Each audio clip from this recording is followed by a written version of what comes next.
Friends, good morning students. आप लोग कैसे हैं? आप लोगों का नया सेशन स्टार्ट हुआ है और आज पहली वर्कशीट आई है आपकी, वर्कशीट नंबर 1 क्लास 10th की। और इसमें हमें जानकारी दी जा रही है इंडियन कॉन्स्टिट्यूशन के बारे में। इंडियन कॉन्स्टिट्यूशन जो है हमारे देश में एक ऐसी किताब है जिसको हम बोल सकते हैं कि जिसके अनुसार हमारे देश में सारे नियम कानून चलते हैं। और इसका एक छोटा सा हिस्सा है प्रीएम्बल। प्रीएम्बल क्या होता है? प्रीएम्बल एक जैसे किताब की इंट्रोडक्शन देता हुआ प्रीफेस होता है, वैसे ही जो प्रीएम्बल है वो इंडियन कॉन्स्टिट्यूशन की इंफॉर्मेशन देता है हमें कि वो कौन सी वैल्यूज़ पे बना है। तो कुछ ऐसी वैल्यूज़ हमें प्रीएम्बल में दिखती हैं जिसके आधार पर हमारा इंडियन कॉन्स्टिट्यूशन बना है। ये नीचे दिया गया जो आपके सामने नज़र आ रहा है, ये क्या है? ये हमारा कॉन्स्टिट्यूशन है और कॉन्स्टिट्यूशन का प्रीएम्बल दिया गया है। तो ये प्रीएम्बल है, आपको प्रीएम्बल ध्यान से देखना है। इसका एक एक शब्द जो है बेटा वो बहुत इम्पॉर्टेंट है। We the people of India having solemnly resolved to constitute India into sovereign. देखिए इसमें जो ये शब्द लिखे हैं ये इसी अनुसार उपयोग किए जाते हैं। तो सबसे पहले सोवरेन, फिर सोशलिस्ट, सेक्युलर, डेमोक्रेटिक, रिपब्लिक। तो ये इसी सीक्वेंस में याद किए जाते हैं और इसका मतलब भी आपको पता होगा।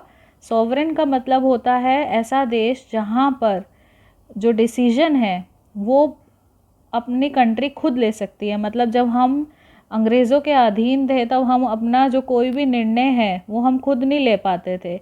अब इंडिया जो है अपने डिसीजन खुद ले सकता है, ठीक है। तो सोवरेनिटी का मतलब है या सोवरेन का मतलब है कि India can take its own decision independently. उसके खुद के इंटरनल और एक्सटर्नल डिसीजंस इंडिया खुद लेगा। तो सोवरेन का अर्थ ये होता है। सोशलिस्ट का अर्थ होता है कि इंडिया में हर व्यक्ति को इक्वल राइट्स मिलेंगे सोशली। तो कोई चाहे गरीब हो, पुअर हो, रिच हो, किसी भी कास्ट का हो, क्रीड का हो, उसको इक्वल माना जाएगा। सेक्युलर का मतलब क्या होता है कि जो रिलीजन है आप अपना कोई भी प्रैक्टिस कर सकते हो। आप कोई भी रिलीजन जो है उसको आप प्रैक्टिस कर सकते हो। तो सेक्युलर का अर्थ होता है कि आपके पास ये पूरी आज़ादी है कि आप कोई भी धर्म के हो और आप किसी भी धर्म की कोई भी किताब पढ़ सकते हो, कोई भी धर्म का पालन कर सकते हो, कोई भी फेस्टिवल मना सकते हो। डेमोक्रेटिक, ये शब्द आपने बार बार सुना होगा पिछली क्लासेस में भी। डेमोक्रेटिक का मतलब होता है कि आपके देश में लोकतंत्र है, डेमोक्रेसी है। मतलब आपकी जो सरकार है, जो गवर्नमेंट है वो इलेक्टेड बाय पीपल, मतलब लोगों के द्वारा चुनी गई है। रिपब्लिक का मतलब ये है कि हेड ऑफ द गवर्नमेंट, जैसे कि प्रेसिडेंट है हमारा, वो भी हमारे द्वारा चुना हुआ होता है। डायरेक्टली नहीं होता, इनडायरेक्टली होता है। पर हम रिपब्लिक का मतलब होता है कि हेड ऑफ द रिपब्लिक, मतलब हेड ऑफ द कंट्री या head of the state is elected one. Fine. अब है कुछ और बेसिक वैल्यूज़ जो हम देखेंगे, जैसे कि जस्टिस का मतलब क्या होता है? न्याय। तो हमारे देश में हर व्यक्ति को न्याय मिलता है, चाहे वो किसी भी सोशल बैकग्राउंड का है, चाहे वो पुअर है, रिच है, जैसे भी है, और पॉलिटिकली भी, मतलब अगर राजनेता भी है या कोई छोटे पद का व्यक्ति है, सबको जो है जस्टिस दिया जाएगा। नेक्स्ट है आपका लिबर्टी मतलब सोचने की या कुछ भी कार्य करने की आपके पास फ्रीडम होती है। तो लिबर्टी ऑफ थॉट, आप सोच सकते हैं, एक्सप्रेस कर सकते हो, किसी पे भी फेथ या वर्शिप कर सकते हो। इक्वालिटी, नेक्स्ट है इक्वालिटी का मतलब है समानता। Equality of status, opportunity and to promote among them all. आप अब इक्वालिटी को प्रमोट कर सकते हो, समानता को सबके समक्ष दे सकते हो, लोगों के बीच में समानता को स्थापित कर सकते हो।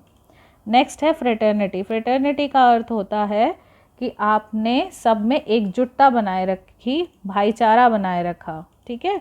Fraternity assuring the dignity of the individual and unity and integrity of the nation. तो सब में भाईचारा का, ब्रदरहुड की फीलिंग को आपने लोगों में बनाया। अब नीचे ध्यान से देखिए, इससे संबंधित प्रश्न भी दिया गया है।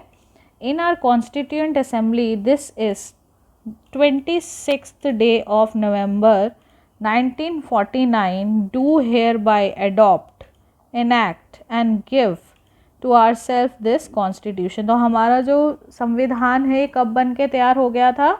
ये हमारा तैयार हो गया था, देखिए क्वेश्चन भी आया आपका, when was constitution of India completed. तो ये हमारा कंप्लीट हो गया था 26 नवंबर 1949 में।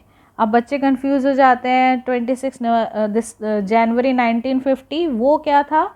एनफोर्स हुआ था, मतलब लागू किया गया था। हमारा कॉन्स्टिट्यूशन को जो है लागू या एनफोर्स किया गया था 26 जनवरी 1950 में, पर बनकर कब तैयार हो गया था? 26 नवंबर 1949 में।